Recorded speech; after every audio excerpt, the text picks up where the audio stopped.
Hello. അപ്പോൾ ഇന്ന് ഞങ്ങൾക്ക് കുറച്ച് നേരം ഷൂട്ടിന് ചെറിയൊരു ഗ്യാപ്പ് കിട്ടി കേട്ടോ. അപ്പോൾ ഞാൻ വിചാരിച്ചു നമ്മുടെ പത്തരമാറ്റിലത്തെ ഓരോ ആർട്ടിസ്റ്റുകളായിട്ട് ജസ്റ്റ് ഇൻട്രോ ചെയ്യാമെന്ന് വിചാരിച്ചു. അപ്പോൾ ആദ്യമായിട്ട് ഞാൻ ഇന്ന് ഇൻട്രോ ചെയ്യാൻ പോകുന്നത് പത്തരമാറ്റിലെ വളരെ ഭീകരിയായ എന്താ പറയുക, അമ്മായിയമ്മമാരിൽ ഏറ്റവും മൂത്ത ആളായ ദേവയാനിനെയാണ്. ദേവയാനി എന്ന് പറയുന്ന ക്യാരക്ടർ ചെയ്യുന്നത് രശ്മി ചേച്ചിയാണ്. അപ്പോൾ രശ്മി ചേച്ചീൻ്റെ കാര്യങ്ങളൊക്കെ നമുക്കിന്ന് ചോദിച്ച് മനസ്സിലാക്കാം. ഹലോ. അപ്പോൾ ഞാൻ പറഞ്ഞ ആൾ എത്തിയിട്ടുണ്ട്. ഇതാണ് ഞങ്ങളുടെ പത്തരമാറ്റിലെ ദേവയാനി. അപ്പോൾ നിങ്ങൾ സ്ക്രീനിൽ കാണുമ്പോൾ നിങ്ങൾക്ക് തോന്നും ഭയങ്കര ഭീകരിയായിട്ടുള്ളൊരു ആളാണ് എന്നൊക്കെ. പക്ഷെ ഭയങ്കര എന്താ പറയുക, സോഫ്റ്റ് മൈൻഡഡ് ആയിട്ടുള്ള ഒരു കൂൾ പേഴ്സണാണ് ഞങ്ങളുടെ രശ്മി ചേച്ചി. അപ്പോൾ നമുക്ക് രശ്മി ചേച്ചിയോടെ ചോദിക്കാം. ആദ്യം ഇതിൽ നിന്ന് എന്താണ് ഈ കാർക്കൂന്തലിന്റെ രഹസ്യം? ഇതിന്റെ രഹസ്യമാണോ? സത്യം പറഞ്ഞാൽ പഠിക്കുന്ന സമയത്ത് എനിക്ക് ആക്ച്വലി ഇത്ര ഉണ്ടായിരുന്നില്ല വെച്ചാൽ തീരില്ല എന്നല്ല, ഒരു ഹാഫ് ഏകദേശം നല്ല ഇവിടെ വരെ ഉണ്ടാവും, അത്ര ഉണ്ടാകുന്നുള്ളൂ. പക്ഷെ ആഫ്റ്റർ മാരേജ് പിന്നെ പ്രസവമൊക്കെ കഴിഞ്ഞപ്പോഴത്തേന് പെട്ടെന്ന് വളർന്നു വന്നത്. ഞാൻ വേറെ ഒന്നും ചെയ്തിട്ടില്ല, വെറും വെളിച്ചെണ്ണ മാത്രമാണ് തേക്കുന്നത്.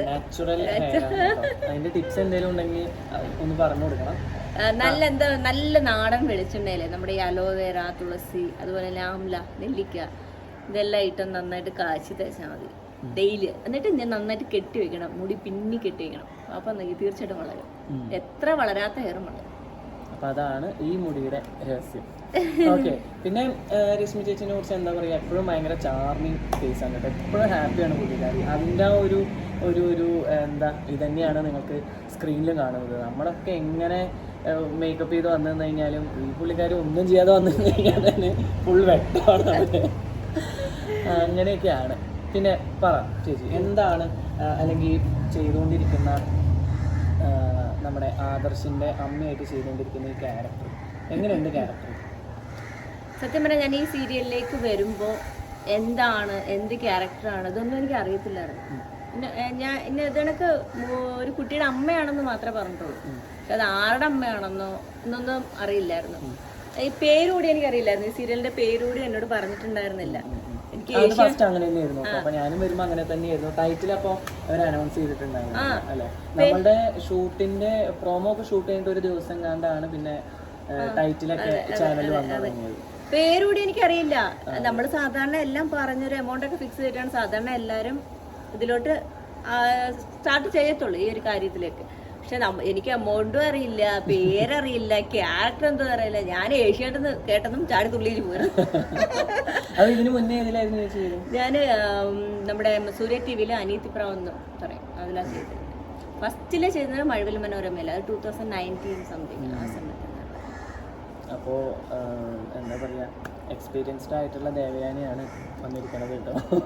അത്രയൊന്നും ഇല്ല, സത്യമായിട്ടും ഇല്ല. പക്ഷെ നല്ലൊരു ക്യാരക്ടർ കിട്ടുന്നത് എനിക്കിതിലാട്ടോ. നല്ലൊരു ക്യാരക്ടറാണ്, മെയിൻ റോൾ, അതായത് മെയിൻ ഹീറോയുടെ തന്നെ അമ്മ മെയിൻ തന്നെയാണ്. അതെ. അല്ല, എന്നാലും പല സീരിയൽസിലും എന്താ വെച്ചാൽ ഒരു മെയിൻ ക്യാരക്ടറിന്റെ അമ്മയാണെങ്കിൽ പോലും പക്ഷെ അങ്ങനെ അല്ലേ, അത്ര ഇമ്പോർട്ടൻസ് ഉള്ള ഒരു ക്യാരക്ടർ ചിലപ്പോൾ ആയിക്കോളണം. പക്ഷെ ഇവിടെ അങ്ങനെയല്ല, എല്ലാ തരത്തിലുള്ള ഇമോഷൻസും വർക്ക്ഔട്ട് ചെയ്യുന്ന ഒരു ക്യാരക്ടറാണ് ദേവയാനിയുടെ. കാരണം ഒരു ആദർശ് എന്ന് പറയുന്ന ഒരു ക്യാരക്ടറിനെ നിയന്ത്രിക്കാനും കൺട്രോൾ ചെയ്യാനും അങ്ങനെ മോസ്റ്റ് പവർഫുൾ ആയിട്ടുള്ള ഒരു വൺ ഓഫ് ദ ലേഡിയാണ് പത്തരമാറ്റിലെ ദേവയാനി. പിന്നെ എന്താണ് പിന്നെ നമ്മുടെ സെറ്റ്, പത്തരമാറ്റ് സെറ്റിൽ നമ്മുടെ ക്രൂവിനെ കുറിച്ചും നമ്മുടെ ബാക്കിയുള്ള കോ ആർട്ടിസ്റ്റുകളെ കുറിച്ചൊക്കെ പറയാനുള്ളത്? സത്യം പറഞ്ഞാൽ അടിപൊളിയായിട്ടോ. ഇവിടെ വരുന്ന ഇവനാണെങ്കിൽ ഫിലിമിലെല്ലാം അഭിനയിച്ച ഒരാളാണ്, അറിയായിരിക്കും നിങ്ങൾക്കെല്ലാം. എല്ലാവരും ഞങ്ങൾ ആദ്യമേ ഒരേ ട്രെയിനിലായിരുന്നു ഉണ്ടായിരുന്നത്. ഒരു ട്രെയിനിലാണ് വന്ന് ഇറങ്ങിയത്. എന്നിട്ട് ഞങ്ങള് ഒരേ സ്ഥലത്താണ് താമസിച്ചിരുന്നത്. തമ്മിൽ ഇങ്ങനെ നോക്കുക. ഞങ്ങൾക്ക് രണ്ടുപേർക്കും ഡൗട്ട്, ആരായിരിക്കും ഇത്, ഈ സീരിയലുള്ള ആണോ, ഇനി വേറെ സീരിയലിലായിരിക്കും, ഇതിനൊക്കെ ആയിരുന്നു. പക്ഷെ ഒന്നും പറയാനില്ല. നമ്മൾ ഇവിടെ വന്ന് ഓരോരുത്തരെ കണ്ട് പരിചയപ്പെട്ട് ഇപ്പൊ ഞങ്ങളൊരു കുടുംബമാണ്. സത്യമായിട്ടും ഞങ്ങളൊരു കുടുംബമാണ്. പിരിയാൻ പറ്റാത്തൊരു കുടുംബം പോലെ നമുക്ക് എന്തും പറയാം. അങ്ങനെയുള്ളൊരു കൂട്ടാട്ടോ എല്ലാവരും, ഒരാളെന്നല്ല എല്ലാവരും. അതെ, അവിടെ എല്ലാം ഈ പറഞ്ഞ പോലെ തന്നെ മുത്തശ്ശൻ മുത്തശ്ശി, അതിൻ്റെ താഴെ ഞങ്ങൾ ഈ പറഞ്ഞ പോലെ അവരുടെ മക്കള്, ഭാര്യമാര്, അവരുടെ കൊച്ചുമക്കള്, അവരുടെ ഈക്വലായിട്ടുള്ളൊരു ഇത് തന്നെ എല്ലാവരും കൊടുക്കുന്നു. അല്ല വലിപ്പം ചെറുപ്പമൊന്നുമില്ല, അങ്ങനെയൊന്നുമില്ല. ഇപ്പോൾ എത്ര എക്സ്പീരിയൻസ്ഡ് ആയിട്ടുള്ള ഇതാണെങ്കിലും ഇപ്പോൾ മുത്തശ്ശി എന്നൊക്കെ പറഞ്ഞു കഴിഞ്ഞാൽ നിങ്ങൾക്കൊക്കെ അറിയാം അത്രമാത്രം എക്സ്പീരിയൻസ്ഡ് ആയിട്ടുള്ള ഒരു ആർട്ടിസ്റ്റാണ്. മമ്മൂട്ടിയുടെ കൂടെ, മോഹൻലാലിൻ്റെ കൂടെ, അങ്ങനെ എല്ലാ സീനിയർ ആർട്ടിസ്റ്റുകളുടെ കൂടെയും വർഷങ്ങളായിട്ട് ഇൻഡസ്ട്രിയിലുള്ളൊരു. പക്ഷെ മുത്തശ്ശീനെ നമ്മൾ എന്താ വിളിക്കുന്നത്? മുത്തശ്ശീനെ വിളിക്കുന്ന നിക്നെയിം ഒക്കെ കേട്ടോ, അപ്പൊ തന്നെ നിങ്ങൾക്ക് മനസ്സിലായിട്ടുണ്ടാവും അത്രമാത്രം ഞങ്ങൾ തമ്മിലുള്ള ഒരു സിങ്കാണ്. മുത്തശ്ശി അതൊക്കെ എൻജോയ് ചെയ്യാറ്. മുത്തശ്ശി സ്വന്തം മക്കളെ പോലെയും പേരക്കുട്ടികളെ പോലെയൊക്കെയാണ് നമ്മൾ. മുത്തശ്ശി പറയുന്നത് ഇവിടെ വരുന്നതേ നമ്മുടെ മിണ്ടാനും സംസാരിക്കാനും വേണ്ടി, വീട്ടിലിരിക്കാൻ താല്പര്യമില്ലാത്ത. മുത്തശ്ശി ചിലപ്പോൾ ഷൂട്ടില്ലെങ്കിൽ റൂമിൽ ഇരിക്കുന്നതിന് പകരം പോലും ചിലപ്പോൾ അവിടെ വന്നിരിക്കും. അത്രയും ഇതാണ്. മുത്തശ്ശനാണെങ്കിലും അതെ, മുത്തശ്ശൻ എന്നൊക്കെ പറയുന്നേ ഉള്ളൂ കേട്ടോ.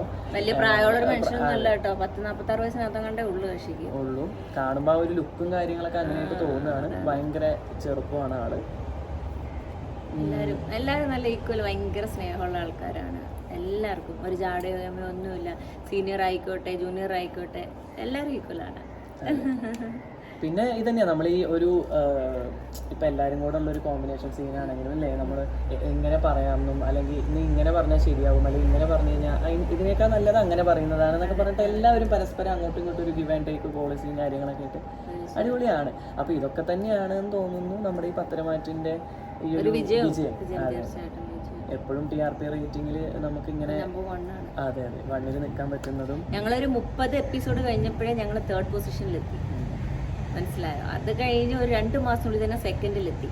അപ്പൊ സെക്കൻഡ് ഫസ്റ്റ് എന്നുള്ള രീതിയിൽ ഇങ്ങനെ നിൽക്കുമായിരുന്നു. ഇപ്പൊ ഫസ്റ്റായി. ഇപ്പൊ ഫസ്റ്റിൽ അങ്ങനെ പോകുന്നുണ്ട്. പിന്നെ ഈ കഥാപരമായിട്ടുള്ള ചെറിയ ചെറിയ കാര്യങ്ങളൊക്കെ വരും. അതിപ്പോ ഈ സീരിയലിനല്ല, ഏത് സീരിയലാണെന്നുണ്ടെങ്കിലും ഒരു അപ്പ് ആൻഡ് ഡൗൺ വരും. എല്ലാവരും കമന്റ് എഴുതാറുണ്ട് ഈ കഥ ബോറായി വരുന്നു. പക്ഷെ നമ്മുടെ ഏത് സീരിയൽ എടുത്താലും അങ്ങനെ ആണല്ലോ, അങ്ങനെ ഒരു ഫേസ് വരും. പക്ഷെ അതൊരു സസ്പെൻസ് ഒന്നും പൊളിക്കാൻ പറ്റില്ല നമുക്കുള്ള. അപ്പൊ അത് മുമ്പിലോട്ട് പോയാലേ പറ്റൂ. സീരിയൽ എന്ന് പറഞ്ഞാൽ 2-3 years പോകും. അപ്പൊ സസ്പെൻസ് എന്ന് പറയുന്നത് എപ്പോഴും ഉണ്ടാവും, എന്നാലേ നമുക്ക് ത്രില്ല് ഉണ്ടാവുള്ളൂ. നിങ്ങൾ മനസ്സിലാക്കേണ്ട ഒരു കാര്യം, ഇൻട്രസ്റ്റിംഗ് എപ്പിസോഡ്സ് വരാൻ പോകുന്നതിന്റെ മുന്നോടിയായിട്ടാണ് ഇങ്ങനെ ഒരു ഇതിലേക്ക് പോകുന്നത്. ഇനി നല്ല നല്ല എപ്പിസോഡ്സ് നമ്മൾ പോലും കേൾക്കുമ്പോൾ ഇങ്ങനെയൊക്കെ ആണോ എന്ന് അല്ലേ തോന്നുന്ന എപ്പിസോഡ്സും അല്ലെങ്കിൽ അങ്ങനത്തെ സംഭവങ്ങളൊക്കെയാണ് ഇനി വരാനിരിക്കുന്നത്. വലിയൊരു ആ സമയത്തൊക്കെ കുറച്ചും കൂടെയൊക്കെ ഈ പറഞ്ഞ ആളുകൾ തന്നെ മാറ്റി പറയും എന്നുള്ളൊരു വിശ്വാസം നമുക്കുണ്ട്. ചേച്ചി കാണുന്ന പോലെ ഒന്നല്ല കേട്ടോ, കിടിലൻ ഡാൻസറും കൂടെയാണ്. പക്ഷെ അതിനുള്ളൊരു സ്പേസ് ഇവിടെ കിട്ടിയിട്ടില്ല. കിട്ടും, വൈകാതെ തന്നെ കിട്ടുകയും ചെയ്യും. അപ്പോൾ ഇത് ഈ പുള്ളിക്കാരിയാണോ ഇങ്ങനെ, ഇല്ലെങ്കിൽ ഇതാണോ മറ്റേ അവിടെ പോയിട്ട് ഇങ്ങനെ നയനേനെ മുഖവും കറുപ്പിച്ചിട്ട് ദേഷ്യപ്പെട്ട് ഇങ്ങനെ നോക്കിക്കൊണ്ടിരിക്കുന്നതൊക്കെ തോന്നും കേട്ടോ. അപ്പോൾ ചേച്ചി ഇതന്നെയാണോ പാഷൻ, അല്ലെങ്കിൽ അഭിനയത്തിലേക്ക് വരാൻ വേറെ എന്തെങ്കിലും? ആക്ച്വലി ഞാൻ പഠിച്ചത് IATA എന്ന് പറയുന്ന കോഴ്സാണ്, ഇന്റർനാഷണൽ എയർ ട്രാൻസ്പോർട്ടിംഗ് അസോസിയേഷൻ. അതിൽ ടിക്കറ്റിംഗ് ആയിരുന്നു മെയിൻ, അതായത് എയർ ഫോഴ്സസിന്റെ പോലത്തെ. അപ്പോൾ എനിക്കങ്ങനെ ഞാൻ ട്രിവാൻഡ്രത്താണ് പഠിച്ചത്. അപ്പോൾ ഞാൻ ജോലിക്ക് അങ്ങനെ പോകണം എന്നൊരു നിർബന്ധമുള്ള കൂട്ടത്തിലല്ലായിരുന്നു. ഓക്കെ, ഇപ്പം കല്യാണം കഴിഞ്ഞപ്പോഴായാലും എൻ്റെ ഹസ്ബൻഡിനായാലും അങ്ങനെ നിർബന്ധമോ കാര്യങ്ങളോ ഒന്നുമില്ല.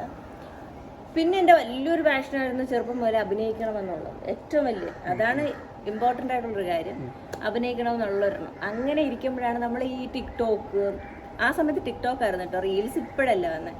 ടിക്ടോക്കൊക്കെ ഞാൻ ചെയ്യുന്നത്. ആ ടിക്ടോക്കൊക്കെ ചെയ്തപ്പം ഇങ്ങനെ കയറാൻ തുടങ്ങി. ആരാധകരെന്നൊക്കെ പറയാം. അപ്പൊ ഇങ്ങനെ